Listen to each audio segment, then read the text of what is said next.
দর্শক, বাংলাদেশের গণমাধ্যমে একটা মজার খবর এসেছে।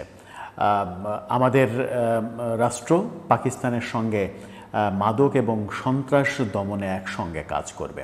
পাকিস্তানের সঙ্গে সন্ত্রাস দমনে একসঙ্গে বাংলাদেশ কাজ করবে, এরকম একটা চুক্তি হতে চলেছে, সেরকম একটা সমঝোতা হয়েছে। বাংলাদেশের স্বরাষ্ট্র উপদেষ্টা এবং পাকিস্তানের স্বরাষ্ট্রমন্ত্রীর এই বৈঠকে এটা সিদ্ধান্ত হয়েছে। পাকিস্তানের স্বরাষ্ট্রমন্ত্রী বাংলাদেশে এসেছেন, ব্যাপক আপ্যায়ন পেয়েছেন এবং বাংলাদেশের স্বরাষ্ট্র উপদেষ্টার সঙ্গে বৈঠকে এই ব্যাপারে চূড়ান্ত সিদ্ধান্ত নিয়েছেন।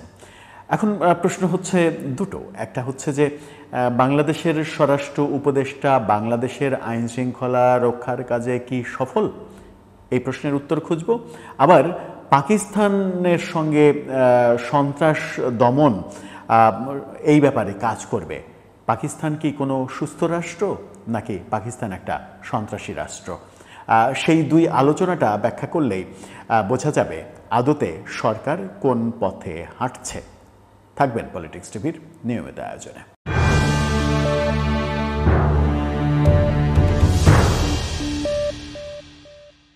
দর্শক, পলিটিক্স টিভির নিয়মিত ভিডিওগুলো স্পন্সর করছে প্রজাপতি.tv, নতুন ওটিটি প্ল্যাটফর্ম। আপনারা চাইলে ইউটিউবে, ফেসবুকে, ইনস্টাগ্রামে, টিকটকে দেখে নিতে পারেন। ডেসক্রিপশন বক্সে লিঙ্ক দেওয়া থাকবে, সেখান থেকেও আপনারা দেখে নিতে পারেন প্রজাপতির কার্যক্রম। চলে যাচ্ছি মূল ভিডিওতে। বলছিলাম পাকিস্তানের সঙ্গে বাংলাদেশ সন্ত্রাস দমনে একসঙ্গে কাজ করবে, এরকম একটা সিদ্ধান্ত হয়েছে। গণমাধ্যম কি বলছে সেটা আগে জেনে নিই, তারপরে এটার পর্যালোচনা করে আমরা বোঝার চেষ্টা করব যে ব্যাপারটা কতটা ভালো হচ্ছে, কতটা ভালোর দিকে যাচ্ছে, বাংলাদেশ সরকার কি অসাধারণ সিদ্ধান্ত নিয়ে ফেলেছে। গণমাধ্যমের শিরোনামে বলা হচ্ছে, মাদক সন্ত্রাস দমনে একসঙ্গে কাজ করতে চাই বাংলাদেশ এবং পাকিস্তান। শিরোনামটা দেখে নিন।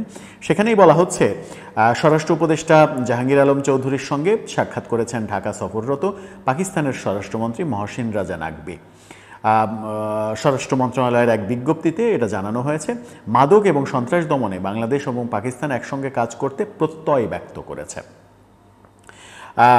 দুপুরে সচিবালয়ে পাকিস্তানের স্বরাষ্ট্রমন্ত্রী, এশিয়ান ক্রিকেট কাউন্সিলের প্রেসিডেন্ট ও বাংলাদেশ ক্রিকেট বোর্ডের চেয়ারম্যান ও পাকিস্তান ক্রিকেট বোর্ডের চেয়ারম্যান মহসিন রাজা নাকভি সাক্ষাৎ করতে গেলে তিনি এই সব কথা বলেন। বৈঠকে পুলিশ প্রশিক্ষণে দুই দেশের পুলিশ একাডেমির পারস্পরিক সহযোগিতা, কূটনৈতিক ও অফিসিয়াল পাসপোর্টধারীদের জন্য on arrival visa, Rohingya issue, cyber crime দমন, ব্যবসা বাণিজ্য বৃদ্ধি, পারস্পরিক স্বার্থ সংশ্লিষ্ট বিভিন্ন বিষয়ে আলোচনা হয়। বৈঠকে স্বরাষ্ট্র উপদেষ্টা বলেছেন, দুই দেশের কূটনৈতিক এবং অফিসিয়াল পাসপোর্টধারীদের জন্য অন অ্যারাইভাল ভিসা, অর্থাৎ আগে থেকে ভিসা করা লাগবে না। বিমানবন্দরে বাংলাদেশের মানুষজন পাকিস্তানের বিমানবন্দরে গেলেই অন অ্যারাইভাল ভিসা পাস হয়ে যাবে। পাকিস্তানের লোকজন বাংলাদেশে আসলেও বাংলাদেশ তাদেরকে অন অ্যারাইভাল ভিসা দিয়ে দেবে। কি অসাধারণ একটা ব্যাপার হতে চলেছে পাকিস্তানের সঙ্গে, কারণ পাকিস্তান তো আমাদের বন্ধু রাষ্ট্র, ঐতিহাসিক বন্ধু। সেই 1971 সালে মুক্তিযুদ্ধ থেকে পাকিস্তান আমাদের বন্ধু রাষ্ট্র এবং পরম বন্ধু। পাকিস্তান আমাদের বড় ভাইয়ের মতো, পাকিস্তান আমাদের অভিভাবকের মতো।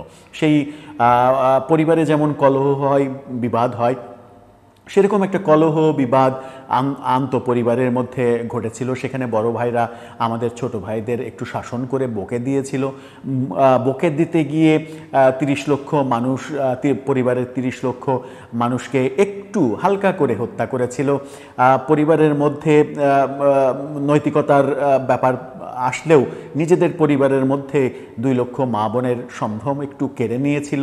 এই ব্যাপারগুলোই ঘটেছিল। কিন্তু ঐতিহাসিকভাবে পাকিস্তান কিন্তু আমাদের খুবই ঘনিষ্ঠ বন্ধু। এমনকি মহান মুক্তিযুদ্ধে সহযোগিতা করা ভারতের চাইতে কয়েক কোটি গুণ ভালো বন্ধু, এবং এটাই এই সরকার নানাভাবে প্রমাণ করতে বদ্ধপরিকর, উঠে পড়ে লেগেছে যেন। এখন প্রশ্ন দুটা, যে প্রশ্ন প্রথমে করেছিলাম, বাংলাদেশের স্বরাষ্ট্র উপদেষ্টা কি বাংলাদেশের আইন শৃঙ্খলা পরিস্থিতি নিয়ন্ত্রণ করতে সমর্থ হয়েছেন, নাকি স্মরণকালের ইতিহাসের সব থেকে ব্যর্থতার পরিচয় দিয়েছেন? উত্তর হলো, বাংলাদেশের আইন শৃঙ্খলা পরিস্থিতি একেবারে তলানিতে। সেই আইন শৃঙ্খলা পরিস্থিতি তিনি রক্ষা করতে পারেননি। বারবার তার পদত্যাগের দাবি উঠেছে, তিনি পদত্যাগ করেননি, নিজের চেয়ারে আঁকড়ে ধরে বসে আছেন। প্রশ্ন দুই, পাকিস্তান কি কোনো সুস্থ রাষ্ট্র, নাকি পাকিস্তান ঐতিহাসিকভাবে আন্তর্জাতিকভাবে স্বীকৃত একটা সন্ত্রাসী রাষ্ট্র, যে দেশে প্রতিদিন এমন কোনো দিন নেই যে মসজিদে, রাস্তাঘাটে, বাজারে বোমা হামলা হয়ে শত শত মানুষ মারা যায় না। মসজিদে বোমা হামলার দিক থেকে পাকিস্তান বিশ্বে একটা রেকর্ড গড়ে ফেলেছে। পাকিস্তান একেবারে আন্তর্জাতিকভাবে সন্ত্রাসী জঙ্গি গোষ্ঠীর আস্তানা, যে পাকিস্তান কখনো সুস্থভাবে সরকার পরিবর্তন ঘটাতে পারেনি, পাকিস্তানে কখনো সুস্থভাবে সরকার পরিবর্তিত হয়নি।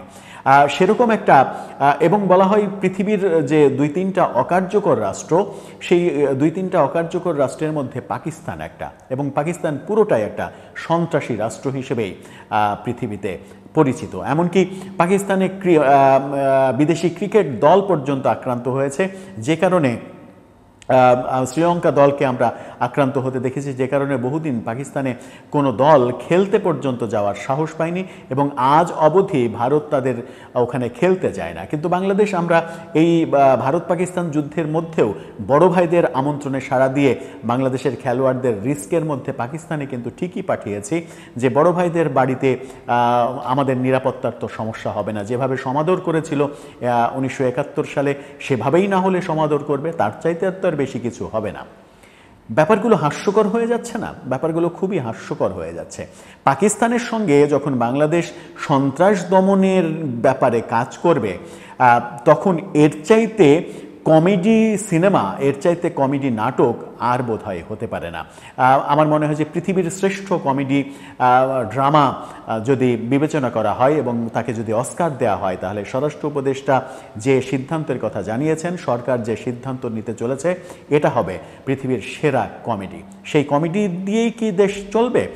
পাকিস্তান প্রীতি যেভাবে জেকে বসেছে, এই সরকার আসলে কাদের এজেন্ডা বাস্তবায়ন করতে চায়? এই সরকার কি তাদের এজেন্ডা বাস্তবায়ন করতে চায় যারা মহান মুক্তিযুদ্ধে পাকিস্তানিদের দোসর ছিল, পাকিস্তানিদের সহযোগিতা করেছিল, এদেশের মা বোনের ইজ্জত লুটে নেওয়ার, নিজেরা লুটে নিয়েছিল এবং পাকিস্তানি বাহিনীর হাতে আমাদের মা বোনদের তুলে দিয়েছিল, মুক্তিযোদ্ধাদের বাড়ি চিনিয়ে দিয়ে তাদের হত্যা নিশ্চিত করেছিল, যারা এখন পর্যন্ত মুক্তিযুদ্ধকে স্বীকার করে না, যারা এখন পর্যন্ত বলে, সদর্পে বলে যে 71-এর মুক্তিযুদ্ধ ছিল হচ্ছে ভারতের ষড়যন্ত্র, ভারতের ষড়যন্ত্রের মাধ্যমে পাকিস্তানের 2 খণ্ডকে বিচ্ছিন্ন করে দেওয়া হয়েছে ভারতের লাভের জন্য। এই তত্ত্ব যারা বিশ্বাস করে, তাদের তত্ত্ব প্রতিষ্ঠিত করার জন্য সরকার কি উঠে পড়ে লেগেছে? প্রশ্নের উত্তর কে দেবে? আদতে কি হচ্ছে? কোন দিকে যাচ্ছি আমরা? কোনো প্রশ্নেরই উত্তর নেই। দর্শক, আপনার কাছে সেই উত্তর থাকলে জানিয়ে লিখতে পারেন আমাদের কমেন্ট বক্সে।